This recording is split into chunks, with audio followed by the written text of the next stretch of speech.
Hey guys, Stephen Gilbert here, and welcome to the Marketing Hour.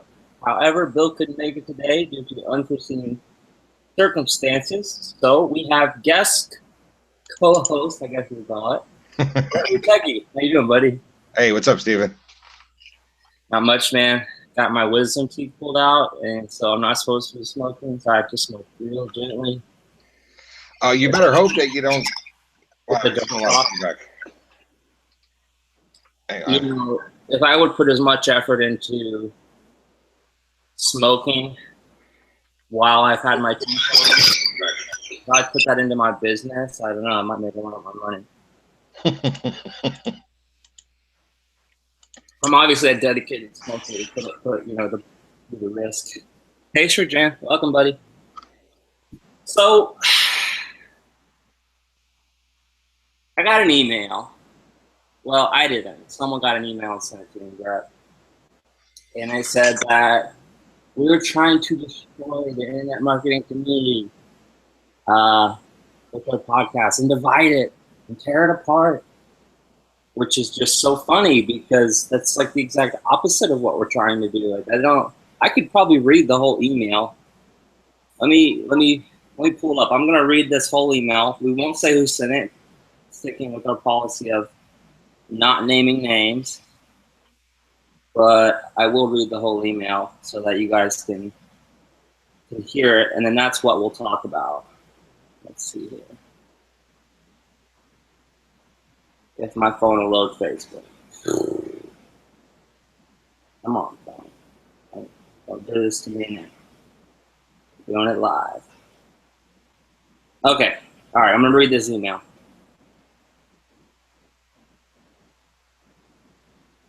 Okay. Someone sent this out to your list. They said, hey guys, someone sent me a link to a group of dudes smoking, that's me, vaping, and for lack of a better word, bitching, also me, about the fake proof they saw on a sales page.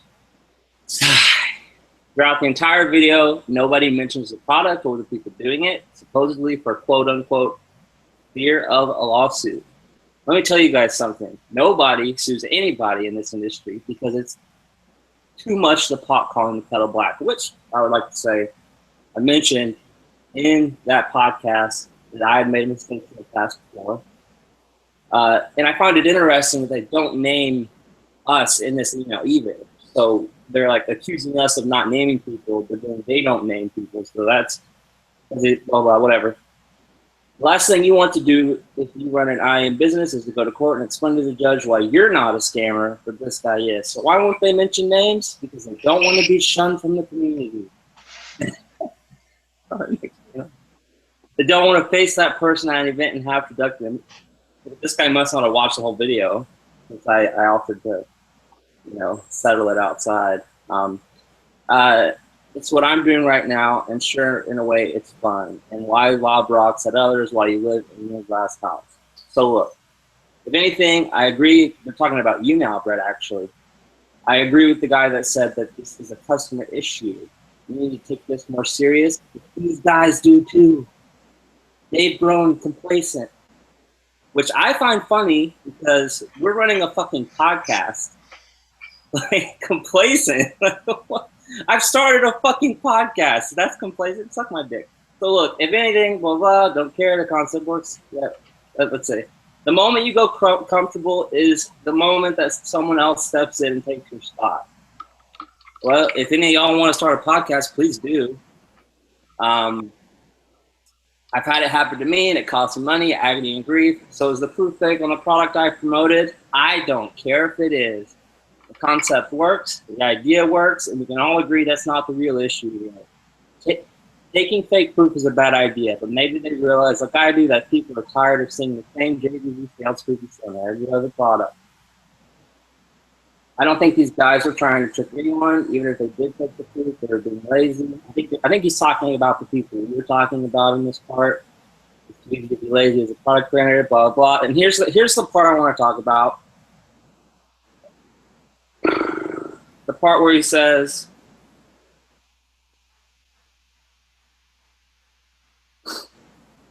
it's a shame the IM community is tearing itself apart. as the fact that we're asking for people to have higher standards is tearing the community apart. Like, what? You mean I'm trying to unite the community? We're trying, especially Brett. I mean, Brett's also trying to unite the community, to hold people to higher standards, so that our customers stick around and we don't lose them. I don't know. Do you think we're tearing the community apart, Brett? Well, you know what? Maybe, you know, honestly, maybe you are tearing the community apart a little bit, and maybe that's what the community needs a little bit. Maybe some of these scammy people need to be torn apart a little. I'm getting a lot of echo again here. Do you have it open on your end? No, I have everything closed but this. Try now. Yeah. All right. Yeah. So maybe, honestly, maybe that's what they need. You know what? If a person out there scamming somebody disappears, that might be tearing the community apart, and I'm not going to lose any sleep over that either. You know, Yeah. I find it really interesting in the person that sent this email. Well, first of all, he says nobody ever sues anybody. Well, call EBR up and ask him about his experience where he sued another marketer. People sue each other in this business. Oh yeah. So saying that nobody ever sues anybody is total bullshit. The guy has no idea what he's talking about. One of the best known people in this business is EBR, and he sued another person for $80,000 for LaBelle. He talks about it in his blog. He told me about it himself. Okay. And that's just one lawsuit. Off the top of my head, since I've been doing this, I know of 3 others. So people do sue each other. I don't know what these guys. Honestly, I would. I mean, I'm not saying I'm gonna sue anybody, but if somebody stole my work or something, I would sue them. I run $1 million business. This is not a joke. Okay, you know. Well, you think I'm not going to spend 20, 30 grand on a lawyer to protect my $1 million business? You know what I mean? Of course, people sue each other. Yeah. You know? Yeah. So that's nonsense. You know, and then he gets on and goes on to saying about people not naming names. If that's your policy, if you don't want to name names, that's your business. I mean, I got no problems naming names. I'll tell you what you were talking about. I'll tell you who the email. I don't have any problem with names either, but Bill does. So. Well, I get that. I get where you're saying that because you don't want to say. I get Bill saying that he doesn't want to. It's not about being sued. Probably, maybe it is, but it's probably about you just don't want to be directly attacking somebody. You want to attack the problem and not the person, and that's cool. Right, because at its core, it's not something that they're not the only ones doing it. You know what I mean? Mm-hmm. There's a lot of other people doing it. This guy in this email, he goes on to say that he doesn't care about fake proof. Like, what the fuck, dude? Like, these guys lie to you, and I tell you to buy his stuff, and I don't care about that he's lying to you. That's what he just said. He just said, these people are lying to you, and I'm telling you to trust them, and I don't care. That's mental gymnastics. Like, how do you, like, that's like, is this guy a sociopath? Like, I don't understand. Like, So, I mean, really what happens here is, first of all, I don't even know why this guy sent this email out to his list, because this is not anything that your list needs to know about. Yeah, exactly. It's not something you need to send your list. It's not a promotion. This is not a freebie. This is not a free training. It's not a giveaway. This is nothing that benefits your list. So I don't know why he even sent this to his list. And honestly, when he sent it to his list, all he really said to his list is, I don't care about sending you links to offers where I know the vendor is lying to you. Mm-hmm. He did not do himself any favors by sending that email. He didn't. I got 3 people that sent me the email because I actually sent the last episode to my list as sort of like a relationship building thing. Like, listen, you know, this is happening and you need to know about it. And I had 3 people that were on my list that were also on his list send me an email saying he sent this out and that they had all unsubscribed and they were all not going to buy something from him ever again. Like, because he basically just admitted he doesn't care if the proof is fake. Like, what does that mean? And hopefully he's on here so he can come on here and maybe clarify what he meant. I don't know, but to say you don't care is just basically admitting like that you're a bad person, kind of. I don't know. I'm trying to watch my language because a customer emailed me and said using the Lord's name in vain is not okay. So trying to be a bit better about my cursing. Are you still there, Brett? I think we lost Brett, guys. Brett, can you guys still hear me? Okay. Brett just texted me. He says, my computer auto restarted for a Windows update. So it's just going to be me till he gets back on here. So what do you guys think? Like, is it okay to be okay with fake proof? I don't know. Do you think we're destroying the internet marketing community? Like, you know, I thought like the goal of the podcast is to talk about issues that are important and relevant. And one of those issues is lying and stealing from people. I mean, that's literally the definition of a scam, according to Adam Payne. It was deceiving people for their money. They hurt Shayla, by the way. Nobody does, right? Like it hurts the customers. And Brett will be back in a second. It hurts the customers. It hurts the reputation of everyone in the business, because if a customer gets burned, they get tired of buying. So then we all make less money, right? So even if you take the morality out of it, it's bad to put fake proof on a sales page or put out bad products in general, because then you're taking money not only from your pocket, but from everyone else's pocket too, when that guy's like, oh yeah, everybody was right, internet marketing is a scam. I mean, there's a reason as internet marketers, when people ask us what we do, we're hesitant to say internet marketing, right? Because it has this whole, oh, you're one of those guys that sends out those emails, aren't you? Right? So, hang on, let me text Brett back. Okay, no worries. I'll keep them busy. All right. I don't know. That's my opinion. That is my opinion. But I don't, everyone's entitled to their own. Maybe it is. Maybe I am a scammer. I don't know. I try not to be. I try not to lie to people. And by the way, let me just say, getting your wisdom teeth pulled sucks. And it's not so much like, I'm not in like pain, but there's just constant oozing and nastiness like in my mouth. That's why I've been constantly drinking water since yesterday. It's awful. And I'm not even, well, it's 24 hours, so I'm theoretically allowed to smoke, but it's still dangerous. So I'm being very careful. You can tell how dedicated I am to smoking, the fact that I would risk dry socket. I'm having to take like lighter puffs. Ugh. Let's see, Rohit Thakur. AJ says, where is Bill today, right? Bill actually had something come up. So I went around and asked for a co-host. We've actually got a permanent backup co-host, but she's at an event. So Brett is filling in today for Bill. But Bill will be back next week. There was just something that came up that he couldn't avoid today. Now, Rohit asks, lying. Everybody does that, Stefan, now. Software creators say that people making six figures use their software, this and that. But in reality, they create it just to do a product launch, and that's the only way they make money. Yeah. That's all I can say to that. Yeah, that's a lot of way. That's the only way a lot of people make money. And is there something wrong with that? I don't know. I mean, if the software works and solves a problem and helps people, then that's cool. Like, that could be your only way to make money. I mean, crap. The first way I started making money was typing. I made about $8,000 doing that. Then I realized I could teach people how to find these types of things that were paying me off the internet, which was the product creation, which got me into product creation. And I made tons of money doing that. Now, it's gotten to the point where I actually haven't created a product in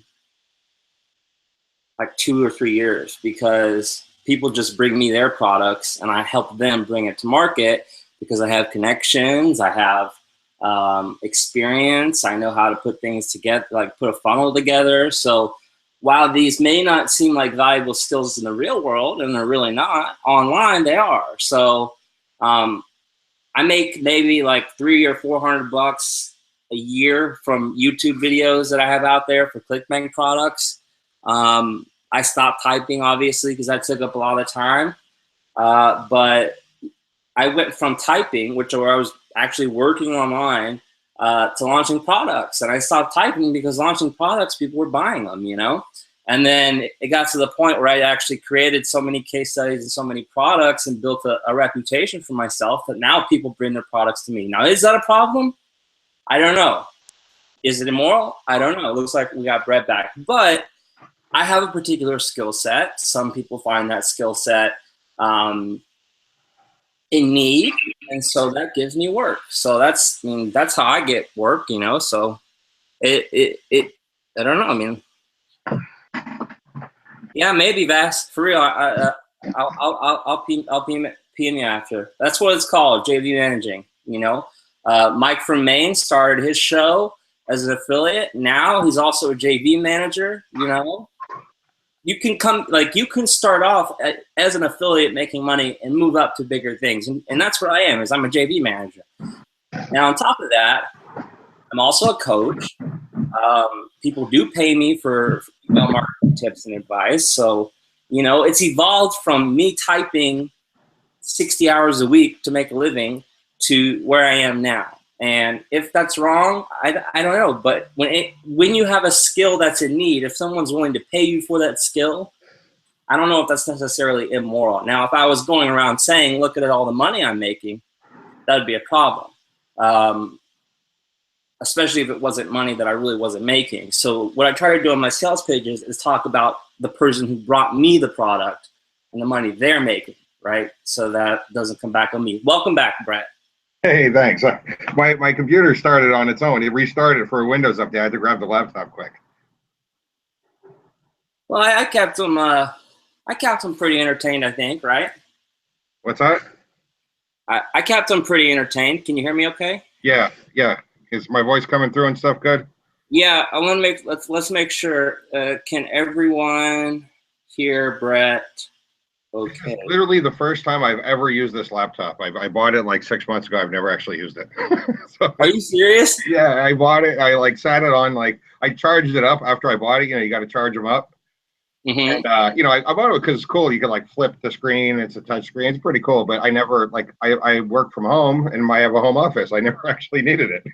Yeah, well, see, I actually bought a laptop 12 months ago, and now I actually work from my laptop and barely ever use my desktop for work. Oh, well, yeah, that's cool. I'm on my laptop right now, and the reason I do that is because it allows me to be out in the garage and I can chain smoke all day. Yes, that's why I figured. I was like, you know what? I got the laptop. I'm gonna come My out. wife's on here. Hi, wife. Everyone say hi to my wife, Amelia Marie. Hi, Amelia. I love you, baby. Shane Brooks says, it reminds me of Zig Ziglar. He was one of the first to come on the scene as a respectable salesman. One of the things he said was, what do you call someone that can sell anything to anything? A con man. IM can sometimes get a bad rap because of people like that fake proof guy. Your show is bringing light back to the IM industry, which is you succeeded by producing good shit with real proof. Hey, thanks, Shane. Thank you guys for keeping the industry respectable. No problem. And honestly, Brett's part of the movement too. Like, if you guys haven't seen some of the stuff that Brett's written on his website, brettrutecky.com, I encourage you to go read it. You know, there's a list of what I call the League of IM superheroes. And that's people who set aside risking their reputation with friends and affiliates in the community for the betterment of the people, right?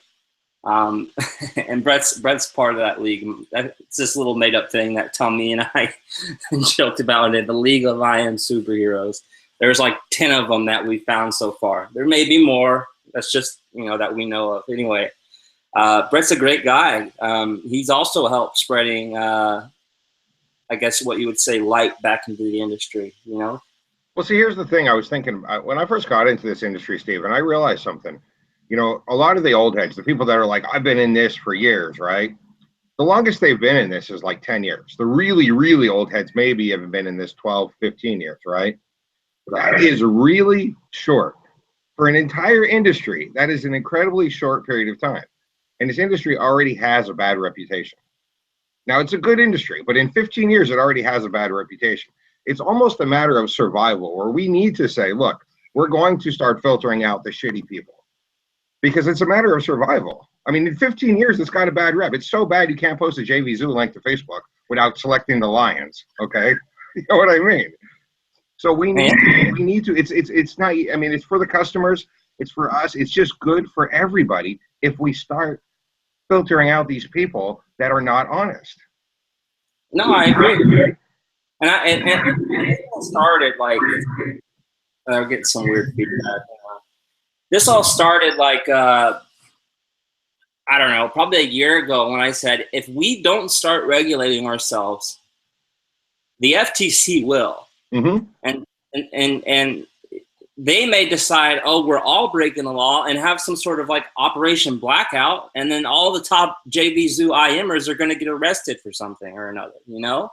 So we have to filter out the crap before the government gets involved, because once the government gets involved, somebody's either getting sued or going to jail, and that's not going to be fun, like for any of us. So that's my take on it. I don't think anybody's going to get arrested. Like the FBI isn't going to like kick in our office doors. But what's going to happen is they're going to start saying, look, we're going to start regulating. You cut off first. Your mic cut off, I think. Yeah, your mic cut off. Can you hear me? Your mic cut off, Brett. Your mic's off. Can you guys hear me and Brett, or just me? Or neither?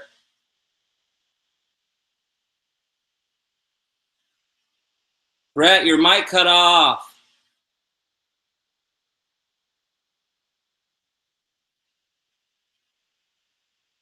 I'll text him. Hang on.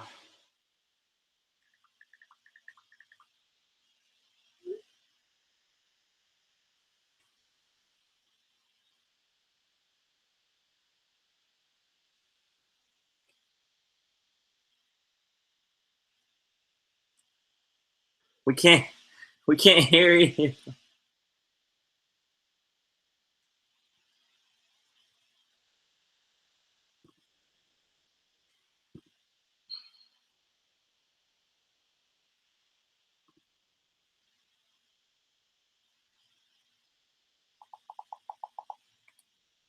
I think he's probably switching computers. Jimmy Kim says the networks should regulate. Hang on, let me pull that back up. Jimmy Kim says the networks, well, he basically said the network should regulate offers like ClickBank did. And I'm not in total disagreement. JV Zoo has this pure capitalist mindset, I feel like, where it's free market, hands off. They don't want to touch any of the bad stuff. They don't want to ban people. They don't want any of the drama. I kind of tend to agree with Jimmy that they should regulate it. If someone's caught spamming under, I don't know, a different link or spamming in general, maybe give them a warning or a ban. If someone's caught using fake proof that's unverifiable, you don't let them launch on the network. You know, that's a good idea. I'm not against that. I think the reason, Jimmy, that JV Zoo is afraid of regulating the network is because if they do that, they'll go downhill, kind of like ClickBank did, right? Because, I mean, ClickBank's still relevant, but I would think they're definitely not making as much money as they were in the old days. Are you back now, Brett? Yeah, man, I'm sorry. The computer gods do not want me to be a part of this show with you today. Like somebody is fighting me. Jimmy Kim had said JV Zoo needs to regulate the networks. And I was saying that JV Zoo has a very hands-off approach, right? Mm-hmm. And I think it's because they're afraid if they do regulate, they'll end up like ClickBank. I mean, ClickBank is still making money, but I don't know if it's as much money as they were making 5 or 10 years ago. You know what I mean? Honestly, I wouldn't want JV Zoo telling me how to run my business. Even if they got to the point where even if they were doing things that were reasonable, but saying like, look, you know, I think I saw one before where one of my customers actually said that there was no disclaimer on the sales page or something, so the product couldn't be listed on JV Zoo. Honestly, that kind of stuff turns me off because it turns into that JV Zoo can become Big Brother telling me how to run my business. So that makes me a little bit uncomfortable as a customer. Let's do this. Jimmy, do you want to come on the call? I mean, we take callers on this show. Would you like to come on the call, Jimmy, and then say your piece and we'll talk about it? If so, I'll send you a link. Just comment yes if you want to. Cool. All right, Jimmy Kim's going to come on and be our first caller of the show, and we're going to talk about whether JVZoo should regulate. Because I think this is an interesting topic. I think we're on to an interesting topic here. Sorry, you guys have to see my Facebook. Because I've thought about this a lot too. You know, should JVZoo regulate? Should they not? Why do they prefer this hands-off approach? But the thing about the laptop is it lags when I'm streaming. New message. Come on, baby. Come on, baby. Go ahead and read. There's 9. Oh.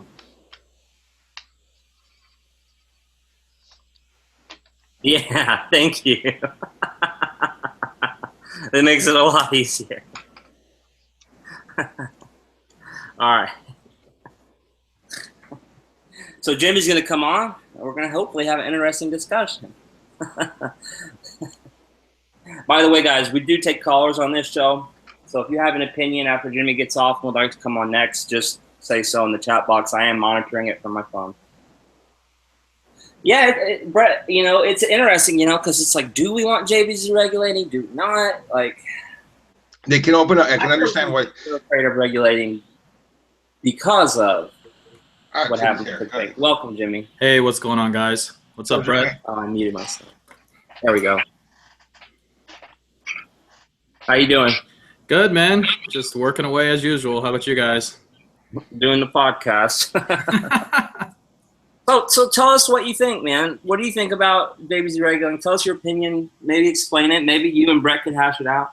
Sure, absolutely. So, you know, I started looking at it because I've been in this world for quite some time. I think I'm in my 8th year now, being a digital marketer, online marketer. I've sold on ClickBank. I've sold on multiple networks when it comes down to it. And you know what's really interesting is just how every network regulates different ways. But, you know, when I came to JVZoo, I was just, the first thing I'll tell you as a vendor, I was very shocked. I mean, I understand that JVZoo doesn't take any payments, which is why they don't regulate the vendors quite too much, except for maybe price points and so forth. But you know, the reality is to protect your network, to have a growth and a pattern with it, no matter if you're taking payments or not, I do feel there needs to be some level of regulation. I mean, I'm not talking about the spamming and all that stuff. I'm more talking about as a vendor when I'm thinking about it more, because look, you can make whatever claims you want on your sales page, and I see them all the time. And you guys have discussed this before, and I really liked what you guys have said. You know, showing that proof is great. I mean, look, if you do something and it works and it does that and it shows your results and you can show off those results, that's cool. But, you know, let's face it, when a consumer looks at those results, the first thing they think about is not what you did. They think about what they can do, right? That's the whole point of these proofs, right? So I feel like there should be some regulations behind that, just by having vendor approvals basically, and not just letting anybody promote, or not promote, but anybody just put up a sales page, get a JVZoo link and put it on the network for anyone to freely promote. And that's how I feel. And I do understand, Brett, the whole Big Brother thing. I get that. Like, I know that you don't want someone telling you that, but you know, there's got to be a little bit of balance. I feel like there's got to be a balance between give and take when it comes down to it. Yeah, you take you know, a little bit of that you know, what's that called again, being able to build your business and do what you want. But you know, when you join JVZoo, the thing is, you got to be able to understand that you are using and utilizing and leveraging their network to launch your business and run your business. So at that same time, I think, hey, why aren't, you know, having a little bit of rules ain't gonna hurt anybody. You know, if you're a clean marketer like you are, Brett or Steven, like if you're doing that kind of stuff, you're not gonna run into any problems. This is to protect that next level stuff. I mean, you know, fake proofs are unacceptable. That should be the number one thing. That's the number one thing that's already, first of all, fake proofs drive your customer mindset incorrectly, because if they see your product where you're telling them how you can make, you know, whatever, let's just say in a make money offer, you're telling them how you can make $500 a day or $300 a day, and then they see this other product which is saying, oh, you can push a button and instantly make $3,000 a day, what kind of mindset do you think the consumer or the customers are going to start to build in their head about products? And what does that do? It takes the good offers, the ones that have real products, real proof, real knowledge, real expertise, and a real proven track record, and they look unsexy. They basically don't look as exciting because they're like, hey, why would I buy this product when I can spend the same amount of money, go buy this other guy, and they're going to instantly make my product the best YouTube video or the #1 or make me a ton of money all with the push of a button. And that's where I think the regulations need to occur. Just like, overly, giving too much when it comes down to it, or sharing too much, or being overly, what's the word I'm thinking of? Like just exaggerating. I mean, that's really the word that comes down to it. I know marketing is all about hype and excitement and everything, but there's a fine line that occurs. You don't have to do that. I mean, I know you guys were talking about a product last week, and without mentioning names, I was looking at the actual product itself, and I looked at it, and in my mind as a copywriter and being online, I said, if they would have actually shown off the product for what it actually was and how cool that product actually is, they would have sold double what they did, because it wasn't a bad product. It was a great product, but there was no need to go into that level of level of basically lying in order to try to hype people. Why are you trying to bring people in that mindset? Instead, bring people in on the mindset of what the product does, how it solves the problem. That's good copy. It's a pain point, hitting all the pain points, finding the solution. Here's the solution to a problem. Here's what the software or product can do for you, and how this product will really excel and grow your online business. And that is a great piece of copy. But instead, they took it the other way, where they wanted to create this ridiculous hype where someone can take a product and go, balls to the wall, rank #1, whatever it may be, and make $1 billion doing it, and not even think about the fact that, most people are never going to see anywhere typical results. And that's where I'm feeling that whole like, hey, there should be some type of regulation that protects us. So if someone does that, they should be watched almost, you know what I mean? I don't know if the idea is that you have to regulate and get someone to overlook it, but I think if there was an issue, they need to be put on some kind of probation or something like that. I think Go ahead, Brent. I think that maybe, the word regulation is what scares me when you say the word regulation, because that is, brings in Big Brother, mindsets into my head. But especially as a customer, like I consider myself a customer of JVZoo. I mean, I pay them 40, 50, 60,000 a year in fees. So I really wouldn't be comfortable with the word regulation over me. But what you said makes a lot of sense. And when you think about it, JVZoo does have one easy out. If they see people doing things, and I think this is an easy out that they need to use more often. If they see people doing things like fake sales pages, fake proof and stuff, they can say, we choose not to do business with you anymore. At any point, they could say that. Middle ground. Like that way, it's like they're not having to check every product. But if an issue arises where people are bring up people who are respected and know what they're talking about, bring up an issue. Say Jimmy Ken goes to them and is like, hey, look, none of this is real. This is all fake. And they look into that and then close the product down. I think that would be a good middle ground, as opposed to having to check every product. You know what I mean? Right. I wouldn't want them checking my sales copy and me saying, we're going to check it before we approve you. But I think it's very reasonable for them to say, look, we've noticed that there's issues with your products, issue with your sales page repeatedly. Thank you for considering JVZoo, but we don't think you're a fit for our network.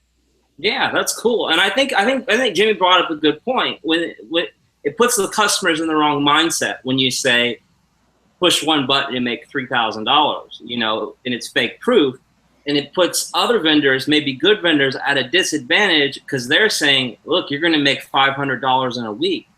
Now, which is sexier, right? The $3,000 for one button, or $500 in a week. So in a way, they're hurting other vendors. That's not an argument I've heard. So that's a very, very good argument.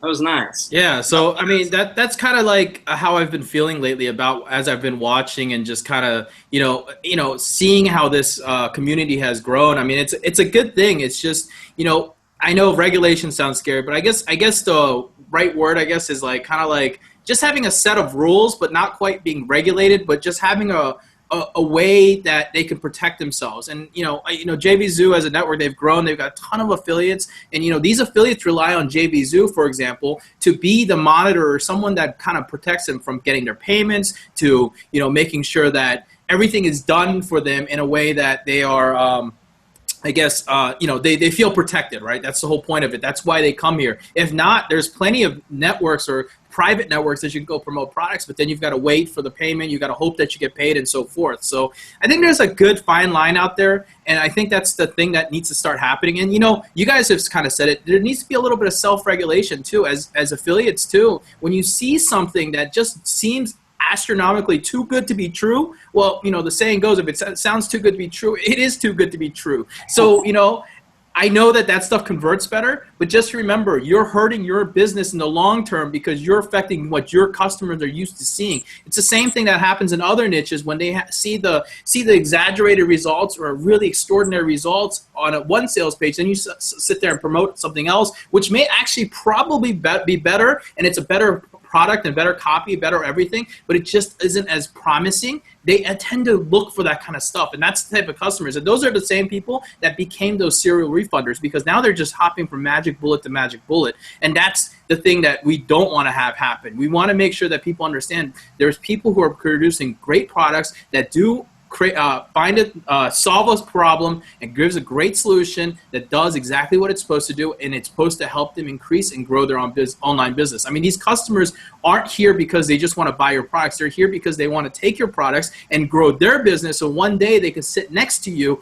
and be another person who's not only selling products but also making money online just like you are. And that's the way I look at it when it comes to a consumer marketplace.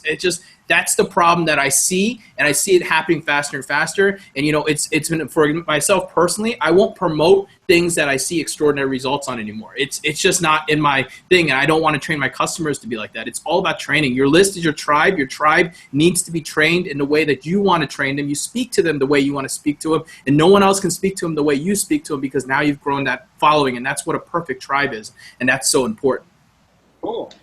Awesome. I think Jimmy, you got a good point saying that that something needs to happen. I was muted before when I was talking, and like they couldn't hear me. I was on my laptop. But something that I mentioned when I was muted, and I thought people can hear me, is you kind of touched on it here as well. You said you've been in this business for a while. You've been in this business for 8 years, right? Yes. Yeah, but 8 years. I mean, even the really like that. You're an old head, Jimmy, in this business. Okay. Yeah. You're an IM old head, and a really IM old head, maybe 12, maybe 14, maybe 15 years, right? Yep. This is a young business. This is a young industry that we're in. 8 years. If you were an electrician, you wouldn't be a master yet, right? Yep. And not putting you now. You're definitely know what you're doing in IM, but I'm just saying for an industry, this is a very young industry, and it's already getting a negative reputation. Yeah, absolutely. Actually, the stigma in the internet marketing world, there's a lot of people you guys don't hear about. You know what I always say about people's lists or people in general is they come into this space, they get hammered after offer, they get sold a magic button after magic button, they get jaded, and then they leave, right? There's actually internet marketers who go after jaded internet marketer buyers. I mean, there's people who do that because they recognize that niche is starting to grow, or that sub niche is starting to grow, because there's just a lot of people who felt that. I mean, I've had followers, and what's really fun is I speak on stage and stuff, and I'll go to these events and I'll speak, and I always get 1 or 2 people that come over and they're like, yeah, I got this email from you back in 2012, and that one email changed my life and made me grow my business. And it's the greatest feeling that I want, and that's the thing. And I'm not saying that I haven't done like the bad stuff before too. I'm not going to say that I've been the perfect person in the world. I've done the poor stuff. I've promoted the bad stuff before at one point or another, and I've recognized it, and it was kind of like one of that ethical, moral thing that starts to kick into yourself. And, over the last years, as Brett says, 8 years is a long time to be online. I mean, but it's still very, very young in this marketplace. This market, the internet marketing space, is not going to go away ever, because more and more people are turning to jump online. But it's important as people, as leaders, as vendors and leaders in this community, that you've got to make sure that you're doing it to grow so that you can have a long-term business. Because one of the most unique things about being an affiliate marketer or an affiliate vendor or a digital marketer is that we all work in co-opetition instead of competition, right? We're working together as a team to grow. Even though we're growing our individual business, we rely on our co-opetition, the people around us, to grow ourselves as a business. And if you just become just pure competition with each other, which means where you're no longer helping each other out because you're just kind of downing each other or trying to one up the next guy,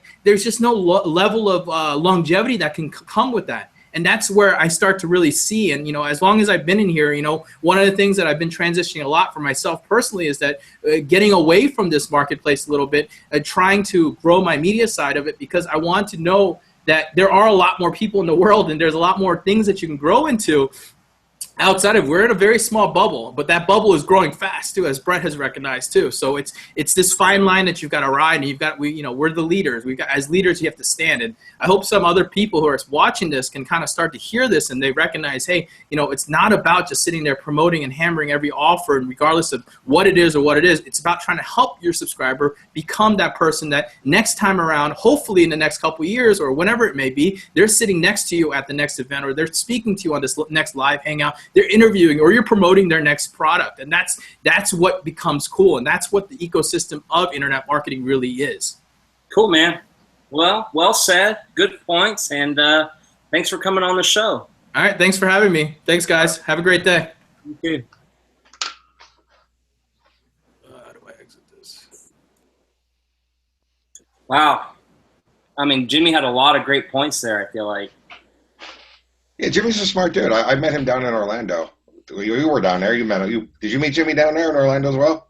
Yeah. Yeah, Jimmy's a smart dude. He is a real smart dude. He's got a lot of good points. And, like I said, I get scared about the whole term regulation, but something definitely does need to happen. And I wouldn't blame JVZoo if they decided that they're the ones that need to start doing something.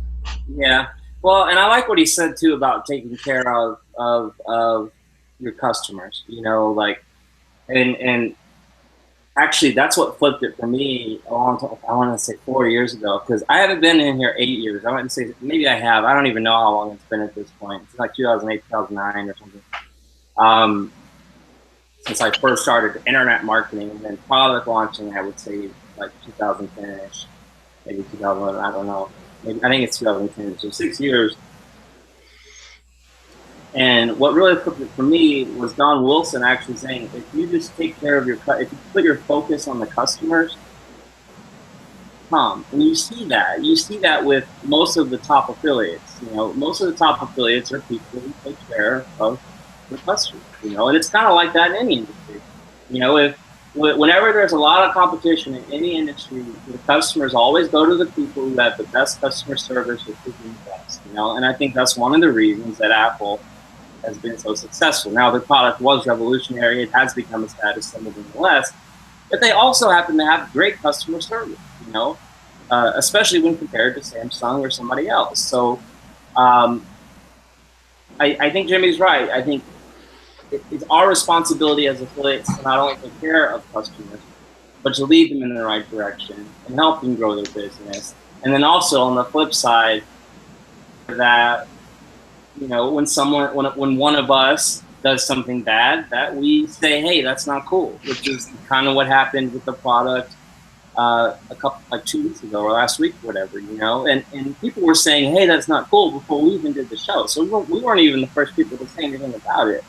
We just, but people told them it wasn't cool in private. People told them it wasn't cool in public. And I think that's an awesome step in the right direction, because that's the first time I've ever seen that happen, where affiliates kind of banded together and said, no, that's not cool, man. I still think, and we talked about this before when you were on your last live, and I don't want to reiterate too much, but I still think a big part of what needs to happen is that the customers need to be the ones that say, hey, that's not cool, because you just made a point here. You said, hey, we said in private it's not cool. We say it in public, it's not cool. Affiliates told these people that's not cool. And you know what? The vendor still made $500,000. I know. They don't care. So they don't care what we say. Yeah. They don't give a shit what Stephen Gilbert and Brett Ratecki and Jimmy Kim and anybody else says, because they got $500,000 that tells them they did the right thing. They've got 500,000 voices saying, you know what, we're right, you're wrong. What needs to happen is the affiliate or the customers need to say, hey, that's not cool. I want a refund. Yeah. Well, and it's funny if you go look at their sales page, they changed all the proof. Good. Yeah, we got like the League of Internet Heroes got them to change the proof. But they still made $500,000 using fake proof. And we knew that was going to happen anyway. I mean, even though there are some good affiliates out there like yourself, there's some out there that either don't really check out the product or don't care and are going to promote it anyway. And that's why they still made $500,000. And also the customers, I think you're right. And so I've actually tried to make it my mission to inform customers. I just made a new group, guys, by the way, and I'm going to plug this in here. just so you know, if you want to be in, you can. It's called Soul Web Scam Alert. Feel free to look it up. And in that group, you know, it's meant to help you make right decisions for your business. You know, if you have a question about if a product is questionable, you can ask it there in private and not risk being, you know, in trouble or anything. So feel free to check that out. But yeah, I think it's going to take cooperate. Like kind of, Jimmy said, we're in co-opetition.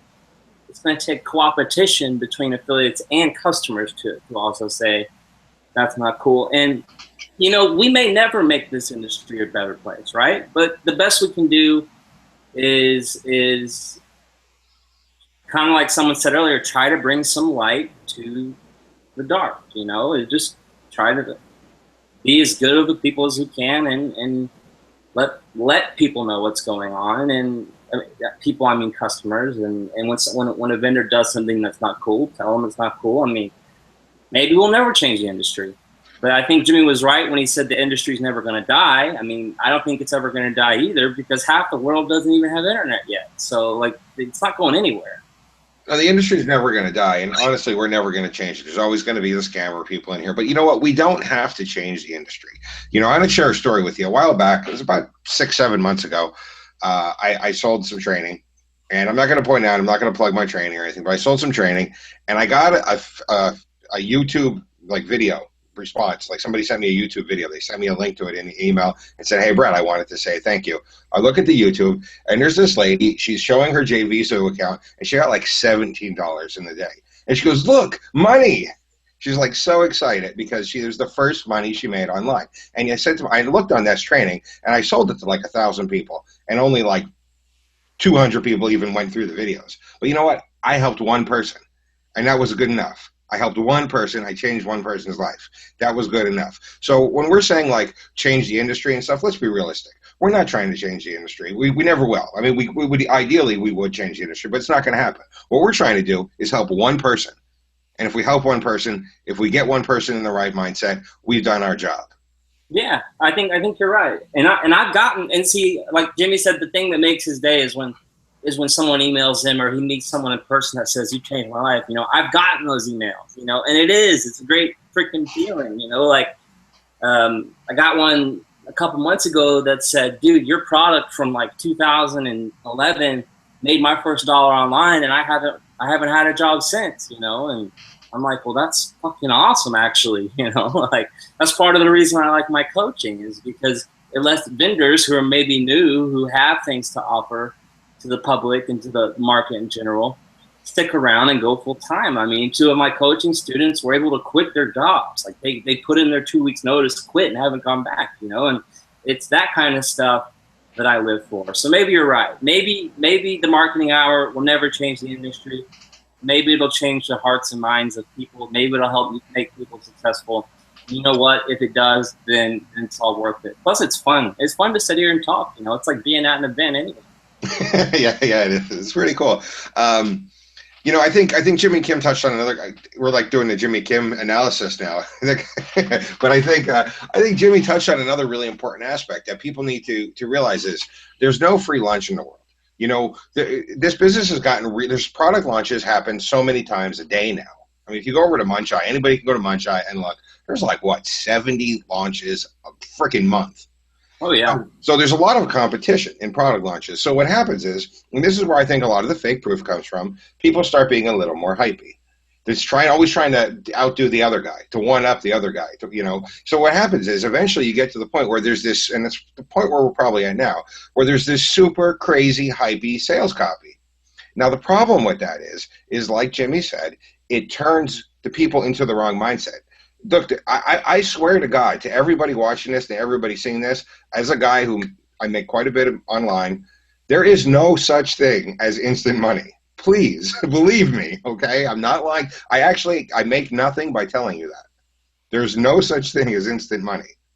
But there's this super hypey sales copy.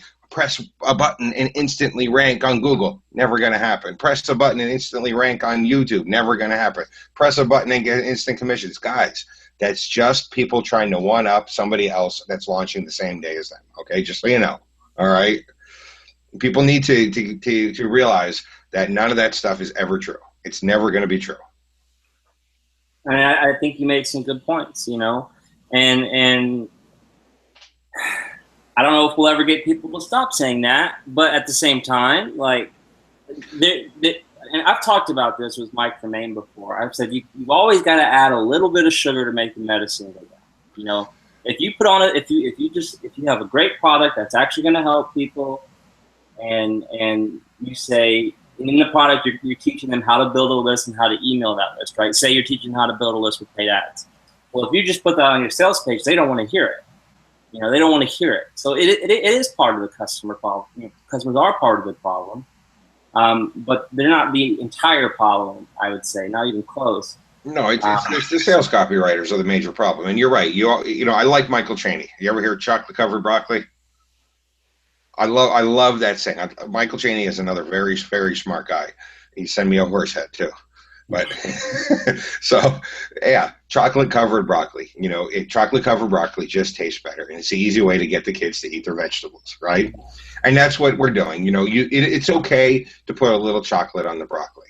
Right, but don't overdo it. It's not okay to have a 4-pound bar of chocolate with a little piece of broccoli in the corner. Right, exactly. Yeah. You know, and I think, you know, I've done this before. Like, sometimes you just have to put a little bit of chocolate, kind of like you're saying, on there, but make sure it's not a lie. Make sure it's real proof too. Like, and the thing is, you can frame sales copy without proof as well. I actually just promoted a product last week that had no proof, and it was just a video with a buy button. And I converted at like 35%, and there was no proof. It was a 4-minute video, you know? So you can sell things without proof. You can sell things with proof. It's just don't overdo it and don't lie to people. Make sure the proof is real. Make sure all of it's real. Do your homework. If you're a JV manager like me, like the biggest problem that I run into as a JV manager is that people will bring me their products and it's all a lie, you know? And I was like, well, hey, let's just hop on Skype and you can log into your accounts and you'll show me. And then they don't, you know, suddenly they don't want to talk to me anymore. I run into that 5 out of 6 times, and it's that 1 out of 6 time that I'm like, okay, well, there's finally a product I can launch, you know? You know, if you think it's like, I get my proof really easy. I have proof on my sales pages. Every single one of them has proof on it. I get my proof really easy. And the way I get it is because I actually use the stuff that I write. Yeah. You know, a really good example, that Mail It plugin that I just launched. Like, if you're on my list, you're getting an email from Mail It. So that's how I got my proof. It was really easy. I think that's something, like some of these vendors, they write software, especially the software vendors, but they don't actually use it because they're not marketers, they're programmers. So they don't actually use it themselves. So they have no proof. I have the advantage that I'm a marketer and a programmer at the same time. So I think that what they do is they're programmers, they write a software, they don't have proof because they're not actually a marketer, so then they invent proof. Yeah. And it's on both sides of the spectrum too. I mean, info products also invent proof as well. I mean, somebody mentioned how easy it was last week just to put up fake proof. And see, for me, you know, what's the word? I don't know. We'll just call it the Trump test or whatever. Whatever the honest, not Donald Trump, but like Trump, like the word. The test for me is that if the person I'm about to maybe work with will log in to their accounts and show it to me, then and prove that it's real, cool. If the person will record a video and you know, show themselves browsing from window to window and logging into the accounts, cool, you know. But I always refuse to work with people who will do neither because they can't, because they've just edited a screenshot and said, look at all the money I'm making, you help me launch it, you know. So I've actually done that with things that I was going to promote as an affiliate with trainings. Because I'd say, look, let's get on the Skype. And they're like, oh, you want to do an interview? I'm like, no, we're not going to record this. You're going to log into your account and show me. Yeah. And, you know, and what I would do is I'd log into their account and they would be like, oh, and look at this and look at that. And I'd be like, no, wait a minute, stop. Click that other link. I want to make sure that it's really their browser. They're not just pointing to a screenshot or something. Yeah, exactly. Like, oh, click that other link over there. Let me see that. And they're like, oh, it's just my settings. I'm like, okay, click it. Yeah. And I think if, you know, the good guys just, you know, keep holding people to those standards, keep calling out the problems. You know, I really don't think we're trying to divide the industry at all. I just think we're trying to make it better in a sense, like a little bit better, because in a way, and I've talked about this before, in a way, when the Warrior Forum got sold, we lost our main influx of new people. You know what I mean? You know, most vendors aren't out there building a list and bringing traffic into the industry or paying for traffic and cold traffic and all that stuff. Most vendors aren't doing that. The way people found out about this industry was through the Warrior Forum, you know? Mm. And so while the industry has gotten bigger and there are a lot more vendors, I feel like there's not as many customers. And so it's important that we treat the customers with respect, we treat them right, we be honest with them, and we put out stuff that can actually help them. I mean, that's just my opinion, but I see the industry dying. It's just, I see a lot, in the next year or two, I see a lot of people disappearing because they don't know how to take care of their customers or treat them right. That's what I feel. I mean, do you feel like there's this big apocalyptic vendors are going to disappear kind of things coming eventually, or what do you think? I don't know if vendors are going to disappear, because honestly, even if you're bad at internet marketing, you can still make a decent living. I mean, like, you know, I don't know what it's like in where you live, but where I live, the average household's making $40,000-$50,000 a year. I mean, you could really suck at internet marketing and still make $40,000-$50,000 a year. So I'm not so sure that vendors are going to disappear. But I've thought about that. Something else you said quite a while. I thought about this about 2 years ago when I first started getting into this business. You know, I initially started by selling my own products. Mm-hmm. I sold my own products and I built a list, right? And then I started promoting affiliate products. And I realized that some of those are 100% commission products. They're doing that for list building, right? Okay, so I'm building my list by selling products. Other people are building their list by selling products. We're basically swapping spit, okay? I mean, we probably have, you and I even, take any two random marketers, and we probably have 20 to 25% of the same people on our lists, right? Sure. So that's how we build our lists. Where are the new people coming from? I don't know. It's a closed loop, what we have here. So where's the new people coming from? That's the thing, is I don't think that, like, maybe Facebook, maybe I don't know. I mean, I have other lists. I have other lists that I don't do reviews to and stuff, that I only sell my own products to. So I build lists with Facebook. I build lists with, you know, blog posts, squeeze pages, software, people interested in software. But I don't send those people to, like, the whole spit swapping thing we got going on. Yeah. So I don't blame you for that either. So you send to the wrong spit swapper, and that person just spits 8 other people's mouths. And then now that one person who you paid, you know, maybe $1.50 to get on your list is now on 10 different lists. You know what I mean? Yeah, absolutely. Yeah, absolutely. Oh, can you turn me down? Can you turn me down? Oh, sorry. We're running out of. We got about 5 minutes left. So if you want to pick something to talk about. No. I just I missed like half of the thing because my computer was being a jerk. So sorry about that. Yeah. No, it's okay. No, you know, I think you're right. I think if the marketing hour helps one person, if I help one person, if you help one person, then it's, you know. You know, I think about this website I visited a lot. It was like back in 2000. So like 2000 was like dinosaur times. Like we're talking about these old school websites, right? And I was actually looking on how to rebuild an engine in an old motorcycle that I had, an old Honda. So there's this guy that's just this old head guy that likes to fix motorcycles, and he had instructions on how to build, how to repair motorcycles. So I'm reading his website. You know, it's really old school style. We're talking the animated GIFs and stuff, right? And at the bottom of it, he had a counter, and it said 140,000 people have visited this site, and a big exclamation point. Underneath it, he said, now I know that that's nothing compared to the big sites like Yahoo and Google, and this was before Facebook, but he says, I know it's nothing compared to those big sites. He goes, but I'm not trying to help everybody in the world. I'm just trying to help you. I think about that, you know, and really that's what we're doing. We're not trying to help. We can't save the whales. We're just trying to help you. Cool. I think that's a good note to end on, guys. This has been a good episode of the Marketing Hour. I would like to thank Brett Rutecki for being our guest host today since Bill was out. Bill will be back next week. As always, we are broadcasting Friday at 3:30 p.m. Eastern.